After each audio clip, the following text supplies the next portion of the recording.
श्रीमद् भागवत सुनने वाले सभी श्रोताओं को राधे राधे।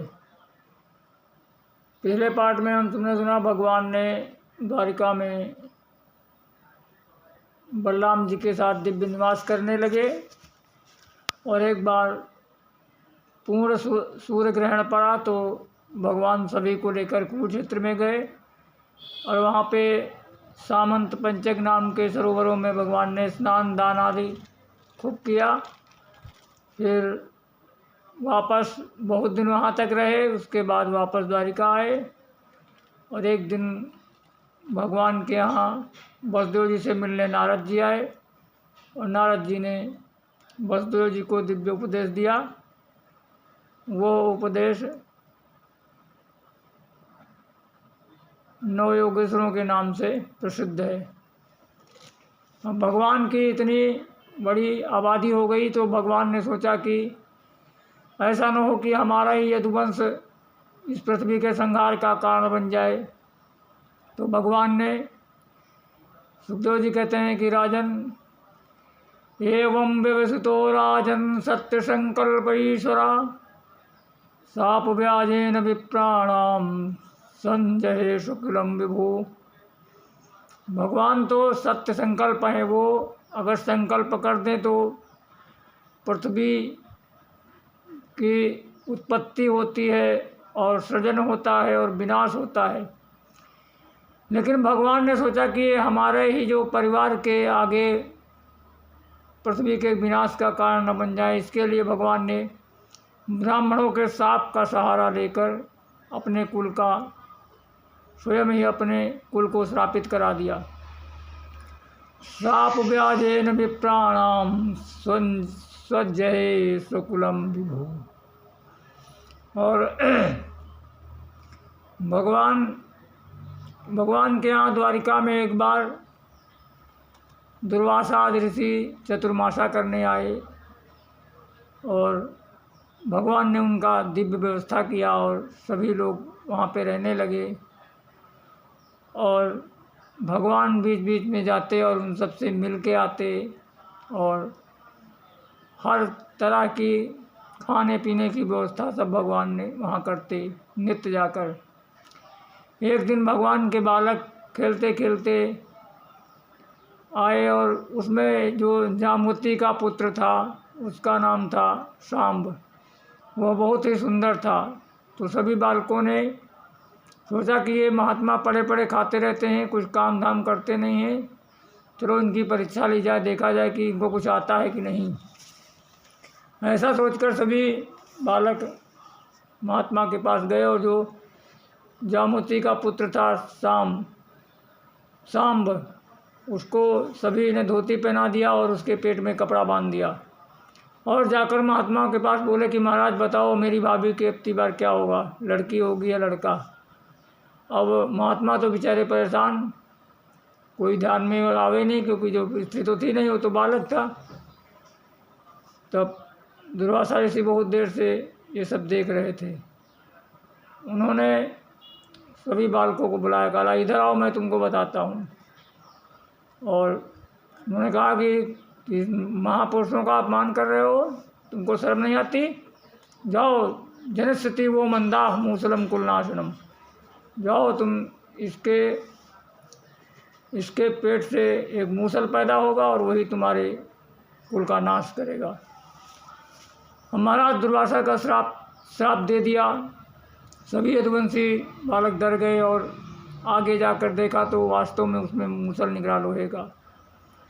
तो उन बालकों ने राजा उग्रसेन को बताया कि महाराज ऐसी ऐसी बात हो गई। तो उग्रसेन ने सोचा कि अगर हम कृष्ण को बता देंगे तो वो इनको माफ़ नहीं करेंगे और इनको कुछ भी कर सकते हैं, क्योंकि ब्राह्मणों का इन्होंने अपमान किया है। इसके लिए उग्रसेन ने उस मूसल को घिस कर समुद्र में डलवा दिया और जो थोड़ा टुकड़ा बचा उसको भी उसमें फेंकवा दिया।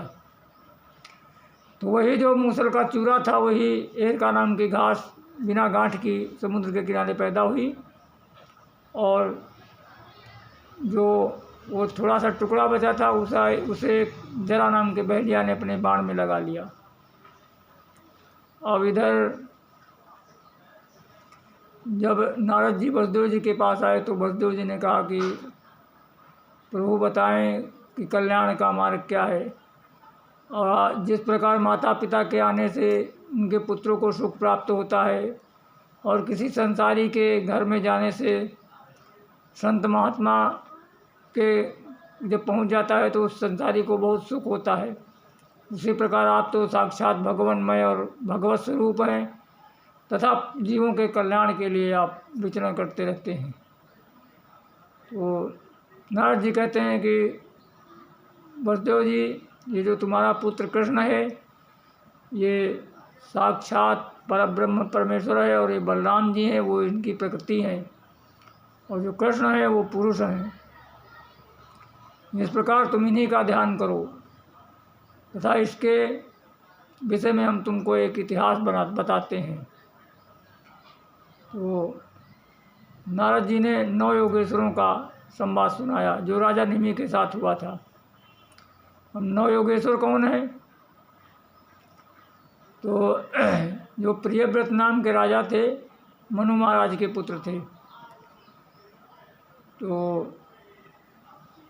प्रियव्रतो नाम सुतो मनु स्वयंभुवस्या तस्याग्नीन्द्र ततो नाभि ततः वृषभासुतो स्मृता। तो महाराज मनु के पुत्र थे प्रियव्रत। प्रियव्रत के आग्नेन्द्र के नाभि तथा नाभि के पुत्र हुए ऋषभदेव, जिन्होंने अपने तपस्या के बल पर इंद्र इनके राज में एक बार पानी नहीं बरसा रहा था तो अपने तपस्या के बल पर इन्होंने वो पानी बरसा दिया। तो इंद्र बहुत लज्जित हुआ और अपनी बेटी जयंती का इनके साथ विवाह कर दिया और उस जयंती से ऋषभदेव ने 100 पुत्रों को जन्म दिया। तो उसमें जो सबसे बड़े थे उनका नाम था भरत, और ये जो अपने भारत देश का नाम भी उन्हीं के नाम से है। आसिद्देने दम्बरसम भारतम इति विविध संति। अपने देश में 3 भरत हुए, एक कर्मयोगी भरत हुए, एक ज्ञान योगी और एक भक्ति योगी। तो जो कर्मयोगी भरत थे वो शकुंतलानंदन भरत हुए, और जो ज्ञान योगी जो यही भरत हैं जो श्रीमद् भागवत में है, और एक भक्ति योगी हुए वो भगवान राम जी के भाई भरत जी, वो थे भक्ति योगी। तो इन तीनों भरतों के नाम से इस देश का नाम भारतवर्ष पड़ा। तो वो जब 9 योगेश्वर जो ऋषभदेव के 100 पुत्र थे उसमें सबसे बड़े थे भरत, और जो 9 थे उनमें 9 जो उनसे भरत जी से छोटे थे उनको ऋषभदेव ने 9 खंड करके इस जम्मू द्वीप के 9 खंड कर दिया और उसमें सबको एक एक खंड दे दिया तथा बचे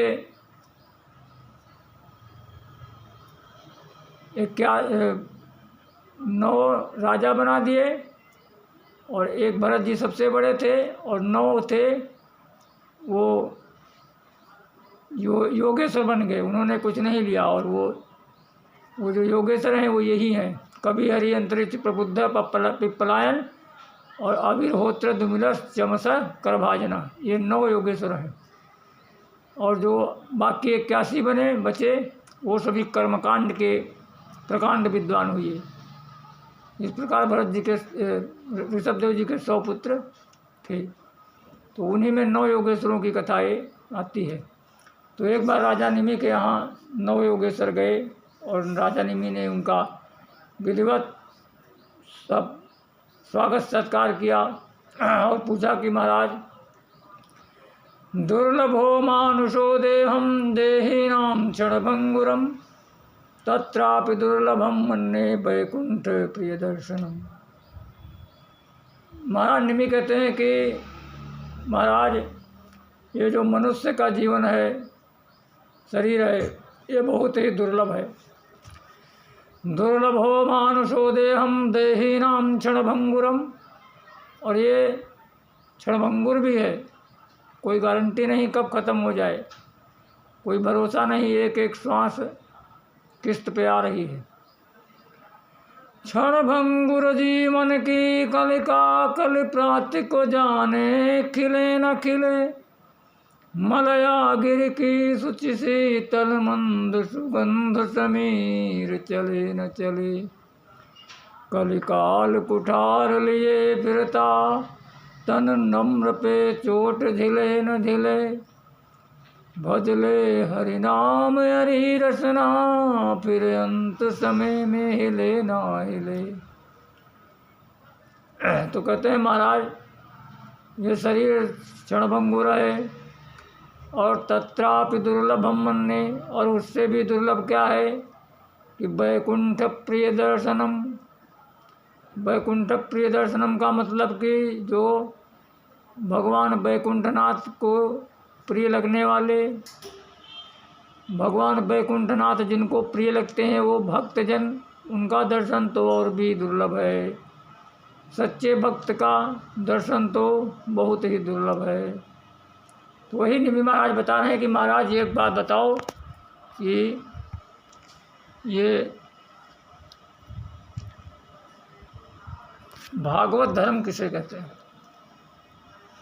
तो भागवत धर्म में जो 9 योगेश्वरों में सबसे पहले कवि नाम के योगेश्वर हैं, वो कहते हैं कि मन्ये कुतश्चिद भयमच्युतस्य पादाम्बुजं पाशनमात्र नित्यं, उद्विग्न बुद्धेर सदात्मभावात् सर्वात्मना यत्र निर्वर्तते भी।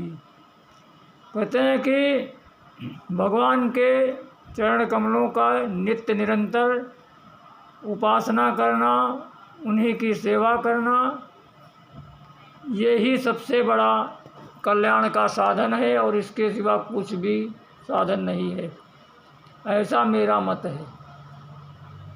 और जो मनुष्य देह गेह में आसक्त हैं और मैं मेरे के चक्कर में पड़े हुए हैं तथा विषयों में अहमता और ममता में फंसे हुए हैं, वो लोग भी अगर भगवान की उपासना का सहारा लेते हैं तो वो भी निवृत्त हो जाते हैं। जिनकी बुद्धि विषयों में उद्विग्न है तो वो भी भगवान की उपासना का सहारा लेकर निवृत्त हो जाते हैं। सर्वात्मना यत्र निर्वर्तते भी, वो भी निवृत्त हो जाते हैं। और ये भगवान की भक्ति क्या है कि धावन निमील्यमा नेत्रे न स्खले न पते दिहा। भगवान की भक्ति ऐसी है कि आंख बंद करके दौड़ो, राजमार्ग है। देखो एक होता है शहर के बाहर से राजमार्ग और एक होता है शहर के अंदर से। तो जो अंदर से होता है उसमें भीड़ भाड़ बहुत होती है। तो अंदर वाला क्या है, अंदर वाला मान लो गृहस्थ मार्ग है। जब घर के अंदर से, जब शहर के अंदर से जाओगे तो माता पिता बहन भाई ये सभी मिलेंगे। तो वो जब अंदर वाला रास्ते में तुमको बहुत धीरे से गाड़ी चलानी पड़ेगी, स्लो स्लो जाओगे तब, लेकिन अंत में वहीं मिल जाए, आगे जो मेन मार्ग में ही मिल जाएगी। और जो भक्ति मार्ग है ये निवृत्ति परक है। ये जो संत महात्मा है उन्होंने गृहस्थ में नहीं पड़े और सीधा भक्ति मार्ग में फर्राटा भरते चले जा रहे हैं। तो फ़र्क इतना है कि ये जो हाईवे है, जो बाईपास है, इसमें चाहे जितनी तेज़ गाड़ी भगाओ कोई टेंशन नहीं, लेकिन जब शहर के अंदर से जाओगे तो धीरे धीरे गाड़ी ले जानी पड़ेगी। तो कबीर नाम के योगेश्वर कहते हैं कि सबसे बढ़िया एक कर्म कर लो। कायेन वाचा मनसेन्द्रियैर्वा बुद्ध्यात्मना वानुसतः स्वभावात् करोति यद्यत् सकलं परस्मै नारायणेति समर्पयेत्। योगेश्वर कह रहे हैं कि काया से यानी शरीर से, वचन से, मन से, इंद्रियों से, बुद्धि से या अहंकार से या जन्म जन्मांतरों के स्वभाव बस बुद्ध्यात्मना वानुसृत स्वभावात्। और हम जो कुछ भी करें, करोति यद्यत् सकलम परस्मै, परस्मै उस परम पिता परमेश्वर को, परस्मै यानी समर्पण कर दें। किसको? नारायण एति समर्पयेत। हम कुछ भी करें तो सभी कर्म, कुछ भी करें साधन, सब भी भगवान को समर्पण कर दे। सबसे बड़ा भागवत धर्म यही है और यही वेदों का भी सार है। जिस प्रकार भक्ति के द्वारा क्या होता है कि भक्ति परेशानुभव विरक्ति, उस परमात्मा में भक्ति प्रेम हो जाने से तुम्हें क्या होगा कि रन्यत्र चैसा त्रिकेक खाला। जिस प्रकार भोजन करने से तुष्टि यानी शरीर की संतुष्टि और पुष्टि, बल का संचार हो जाता है शरीर में, और क्षुद्र यानी भूख भी मिट जाती है। भोजन करने से तीनों एक साथ ही हो जाती हैं। ऐसा नहीं होता है कि पहले कोई कहे कि पहले मैंने खाना खाया, फिर मेरा पेट भरा, फिर मेरे ताकत आई। ऐसा नहीं हो सकता, वो साथ ही साथ सब हो जाता है। तो भगवान में प्रेम होने से भक्ति परेशान भव विरक्ति रन्नेत्र चैसा त्रिकेक काला और प्रपद्यमानस्य यथा स्नता सयु तुष्टि पुष्टि क्षुद्रपायो निवासन। जिस प्रकार भोजन करने से तुष्टि पुष्टि और क्षुधा निवृत्ति हो जाती है, उसी प्रकार भगवान के भजन करने से, भगवान की भक्ति करने से भगवान से प्रेम और भगवान के स्वरूप का अनुभव और संसार से विरक्ति, ये तीनों एक साथ ही हो जाती हैं। इत्युच्युतांघ्रिम भजतोनुवृत्तया भक्ति विरक्ति अनुभव भगवत प्रबोधा। इस प्रकार जो हर वृत्ति से वो भगवान अच्युत का ध्यान करता है तो उसको भक्ति और संसार से विरक्ति और भगवान के स्वरूप का भक्ति विरक्ति भगवत प्रबोधा और भगवान के स्वरूप का ज्ञान हो जाता है। तथा और भवन्ति वही भागवतस्य राजन, और वही वो भागवत हो जाता है जब ये सब प्रकार का उसको सब भक्ति भी मिल जाती है और भगवान के स्वरूप का ज्ञान भी हो जाता है और संसार से वैराग भी हो जाता है। तो वह स्वयं ही शांत होकर वो परमात्मा में स्थित हो जाता है। तथा परम शांति मुपेति साक्षात, वो साक्षात भगवत स्वरूप हो जाता है। इस प्रकार कबीर नाम के योगेश्वर ने राजा निमि को यह दिव्य उपदेश दिया कि भागवत धर्म क्या है। अब जो दूसरे हरि नाम के योगेश्वर हैं उनका अगले पार्ट में, इस प्रकार 9 योगेश्वरों का 9 पार्टों के द्वारा वर्णन करूँगा। जय श्री कृष्णा, जय श्री राधे।